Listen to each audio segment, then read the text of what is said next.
I have never met a Mandalorian. I've only read the stories.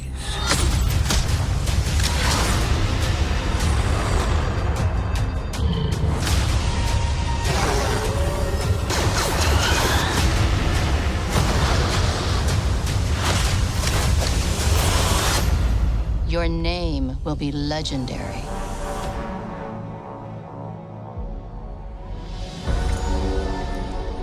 Is the world more peaceful since the revolution? It is a shame that your people suffered.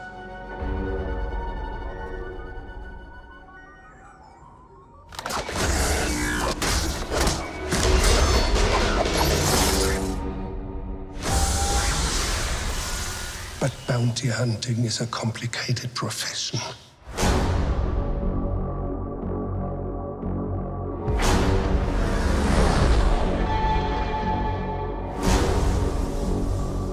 They said you were coming.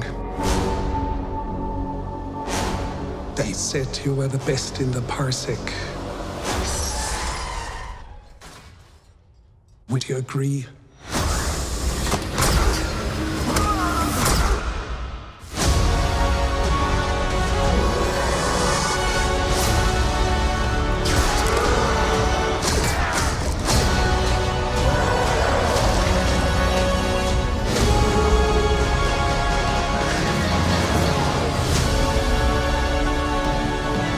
Mandalorian, look outside. They are waiting for you.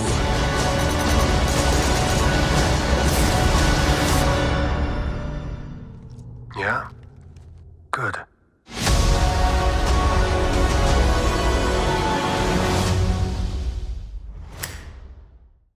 Welcome back, everyone. It's Charlie. We have a brand new trailer for Star Wars The Mandalorian. We have the debut of Ming-Na's character, and we found out who Nick Nolte is voicing on the series. So we'll break it all down. There's even some Easter eggs for Star Wars Episode 1, The Phantom Menace, Episode 2, The Clone Wars, and Episode 1 of The Mandalorian series, which is premiering next week. I will be doing Easter egg videos and breakdowns of all the episodes, so be sure to subscribe if you're brand new to my channel. And I will do giveaways for Disney Plus or some Star Wars themed giveaway based on what you guys want. All you have to do to enter that is be a subscriber and leave your best theory about who the Mandalorian is on the video.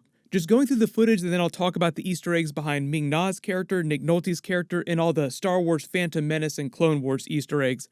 You start with the voiceover from Nick Nolte's character. He's voicing an Ugnaught bounty hunter here named Quill. I don't know how they're going to pronounce his name on the series, but this is how it's spelled. He seems like he partners up with the Mandalorian for at least some of the episodes. I don't know if he's going to be around for the entire series, but Nick Nolte is a pretty big actor. You wouldn't cast him if he wasn't going to be playing a pretty big character. His voiceover speech and Ming-Na's quote and the rest of the trailer are just meant to hype up the legends of the Mandalorians themselves. He's called the Mandalorian. Your name will be legendary. But his Ugnaught character says, I've never seen a Mandalorian before. I've only heard about them. While this is happening, we see new footage of an R5 droid in this town where a lot of the footage has been taking place. Most of the series is obviously paying reference to the original trilogy, but there are Easter eggs from all across the series, like I say, going back to the prequels as well. The R5 droid reference is mostly for Episode 4 when the Jawas tried to sell it to Owen Lars, but instead, because of Luke's insistence and C-3PO's help, they wound up buying R2-D2 instead. No, buy that droid, he's way better, and he has all these secret plans. There's new footage of him walking into the cantina with a Transdoshan bounty hunter like Vosk, him beating the crap out of the Quarren bounty hunter in the bar as Nick Nolte's voiceover continues. New footage of him riding the dewback like the stormtroopers from Star Wars Episode 4. The new footage of scout troopers riding speeder bikes across the plains of whatever this main planet they're on in the trailer. They still have not revealed which planet they're on. There's new scenes of IG-11, voiced by Taika Waititi, having another gunslinger standoff. New footage of the Mandalorian in his ship, the Razor Crest, entering hyperspace. New footage of him and Gina Carano's character, Cara Dune, diving away from some bomb explosion in their camp. Cue Wilhelm scream.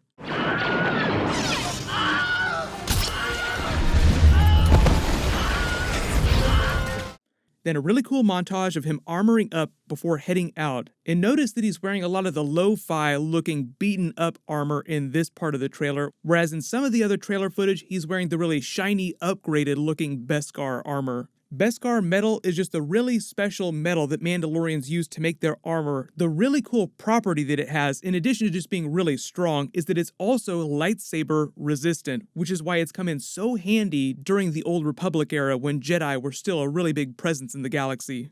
We don't know if there are going to be any Jedi showing up during this series because it takes place after Return of the Jedi, so really Luke Skywalker is one of the few Jedi that we know about, but there are a lot of other rogue Force-sensitive people or people who used to be Jedi that are probably somewhere in the Outer Rim territories that might pop up. I know a lot of you have also asked about the Darksaber. Where's the Darksaber as of right now? Because the last time we saw it was during Star Wars Rebels, and that takes place right before Star Wars Episode 4 A New Hope. I'll talk about that in a second too.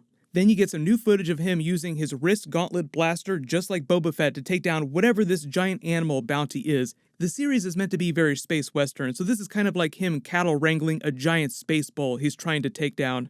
But then you get the new footage of Ming-Na's character talking about him being legendary. But if you've been watching Ming-Na for the last couple of years on Agents of S.H.I.E.L.D., as you would expect, she's playing a bounty hunter and a mercenary named Fennec Shand. They said the inspiration for her name came from Fennec foxes, and they tried to come up with a very Fennec Fox inspired hairstyle. So even though it's pulled back because she typically wears a helmet a lot of the time, there's these special braids that you can't really see in these trailers designed to look like Fennec's foxes.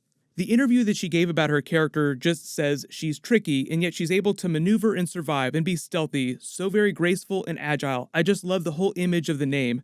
She doesn't say whether she's a good character or a bad character, but the whole idea of doing a series based around bounty hunters is that it's going to explore that area of gray morality within the Star Wars universe. The other really cool thing is all the Star Wars Episode 1 and Episode 2, Clone Wars and Phantom Menace stuff. They've actually clarified in this other trailer footage there are scenes where you see this young boy in the middle of this giant war in the middle of town. Those are scenes from The Mandalorian Episode 1, as well as Star Wars Episode 1, Phantom Menace, and Episode 2, The Clone Wars. Those scenes of the young child are actually flashbacks that the Mandalorian character is experiencing, showing his childhood in the Outer Rim territories during the Galactic Civil War with the Separatists and the Old Republic. That's why you're seeing these giant battle droids from the prequels marching into the town square, firing on everyone, and the Separatist droid gunship flying overhead, just to let you know that this is a flashback and it's taking place during the prequel era. Dave Filoni and Jon Favreau have said that they included Easter eggs from all over the Star Wars timeline in this series, all the movies, all the TV shows, even recanonizing some of the Star Wars expanded universe material that Disney kind of got rid of when they bought Star Wars.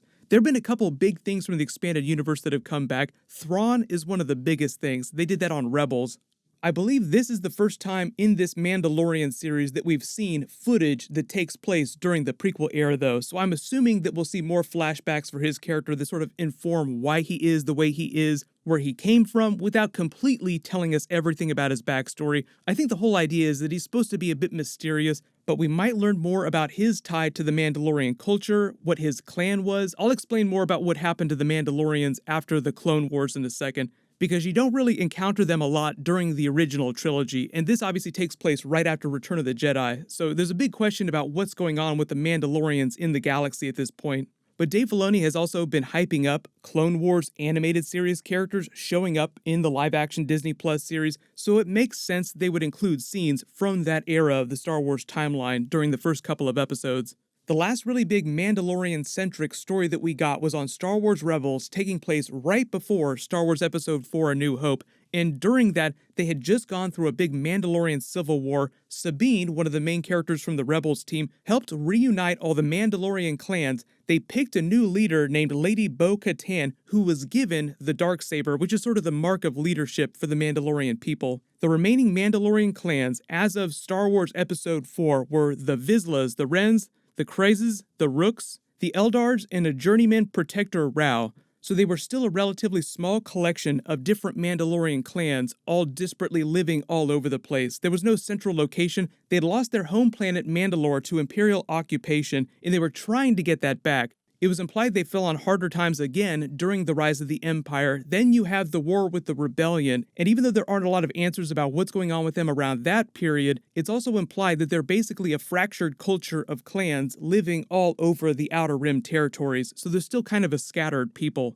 But the Darksaber still exists, they could still use it on the TV show. If you're unfamiliar with the legend of the Darksaber, it actually belonged to the very first Mandalorian in Star Wars history that was inducted into the Jedi Order thousands of years ago. After he passed away, House Vizsla at the time snuck in to the Jedi Temple, liberated it, and then used that lightsaber to unify the Mandalorian people and strike down, as they would say, anyone who would oppose them. Over the next hundreds and hundreds of years, the Darksaber would be passed down from one leader to the next of the Mandalorian culture as a sort of symbol of their right to rule. So if it wasn't clear, even though the Darksaber blade looks a little bit different from traditional lightsaber blades, it really is just a regular lightsaber that's thousands of years old. But what's happening next week is Disney Plus is going to release The Mandalorian Episode 1 on Tuesday. I'll post my video after it airs, but all the other episodes are going to air on these days, so typically it's going to be a Friday show. So Episode 2 will be released a couple days after Episode 1. Let me know in the comments if there's any big questions you have about the series or any big requests that you want to make for the bonus videos that I do. Rick and Morty Season 4 is also starting next week, so there's going to be a lot of really cool stuff coming up. While you wait for everything, click here for the brand new Rick and Morty Season 4 trailer, and click here for that brand new Spider-Man Into the Spider-Verse 2 teaser trailer. Thank you so much for watching. Everybody stay awesome. I'll see you guys tonight.